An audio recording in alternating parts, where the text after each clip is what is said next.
The title of his speech is Dabbling in Light and Darkness. Dabbling in Light and Darkness, Jordan Kamiker.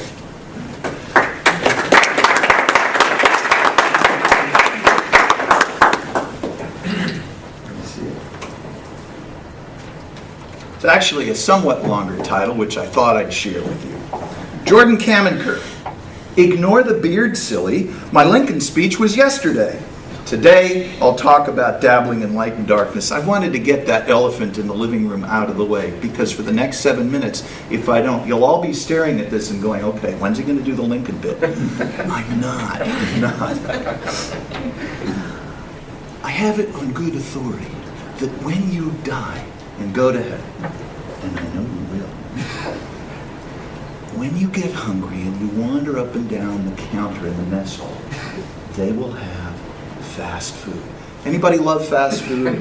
Yes, I love fast food. And there is no fast food that is finer than McDonald's fries. Yes. Now, there are one or two souls, sad souls they might be, and you know who you are, who stroll the corridors of these hallowed halls, laboring under the illusion that when you die and go to the other place they'll be serving fast food. I feel for you. Anyway, feeling about fast food as I do, I took the Rodentia, about whom you've already heard, I guess. I took 3 out of the 4 Rodentia with me to some kind of fast food place. I don't know if it was McDonald's or Wendy's or Burger Czar, or whatever it was. We roll up, and they got the placard there. There's different choices. You roll down the window, and some voice comes out, this disembodied voice. I'll take your order. What is that? So I say to the guy, did you ask me if I could fake a murder? No. He says, may I help you? I don't know. 7 psychiatrists have already tried. Meanwhile, my son is getting impatient in the back. And I say, okay. You give the kids orders, and I say, look, you have this newfangled, burger there. Could I have the have you tried it? And the guy goes, yeah, it's really good. I said, really good. So obviously, beef put you in a good mood. So I will go ahead and have the burger thing that you just... And he goes, okay, great. Noah Joseph, in the back. Those of you who had teenage sons, you know that as far as they're concerned, you are, for the next 17 years, an idiot. And Noah Joseph says to me, Dad, why do you do that? They don't think it's funny. Dad, they don't like it. There are lines of people. They want to get their food out. Dad, why do you do this all the time? Why, indeed? The answer, Toastmasters, in 3 words, is light and darkness.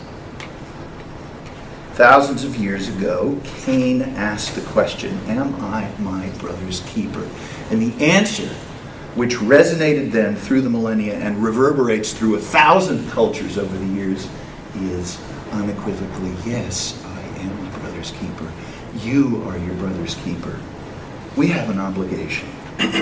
John Donne said 400 years ago and change, and I'll paraphrase, no one is an island, entire of itself. Everyone is a piece of the continent, a part of the main. Anyone's death diminishes me because I am part of humankind. Therefore, never send to know for whom the bell tolls. It tolls for thee. But John Donne's admonition here is not necessarily a resignation to the darkness, but an exhortation to move to the light. And so many of us dabble in, how do I extend my life? Is it massage, B vitamins, exercise, sleep? And I assert the thesis of my speech, of my life, is that nothing is as essential to every fiber of our being and our well-being as the need to serve humanity. And you do not have to save the world. Just carve out a tiny piece every day. Indeed, you can do it every hour. I do it when I go to the counter at Publix and I make some joke, or I ask them where they're from because I hear a Boston accent. You acknowledge and you connect with the humanity and the people who are in your orbit. I was given to give this speech when I was making a trip back from Sarasota. You probably know that my stepfather is not well in the wake of my mother's death.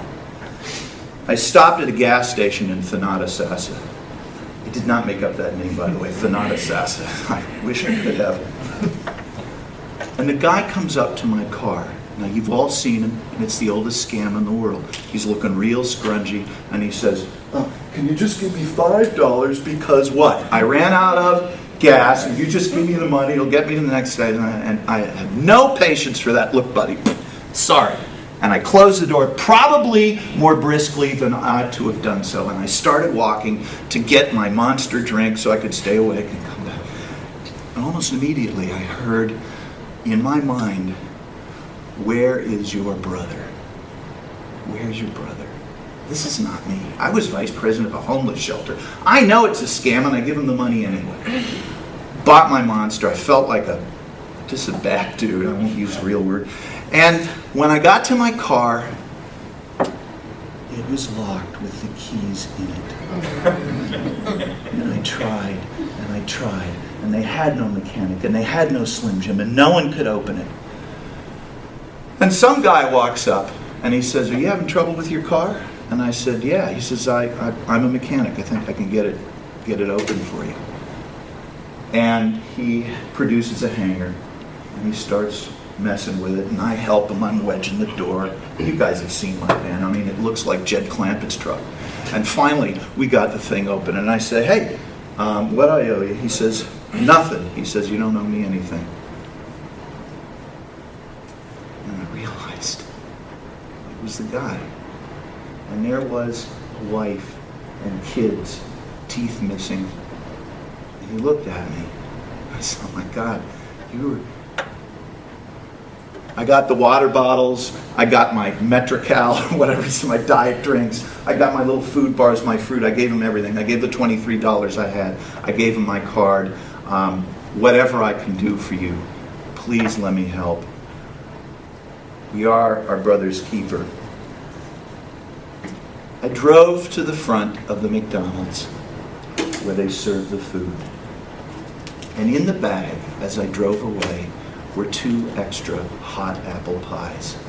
We are our brother's keeper. I'm their keeper, and they were mine that day. Don't forget, you do your part, and you will be so much the better for it. None of that.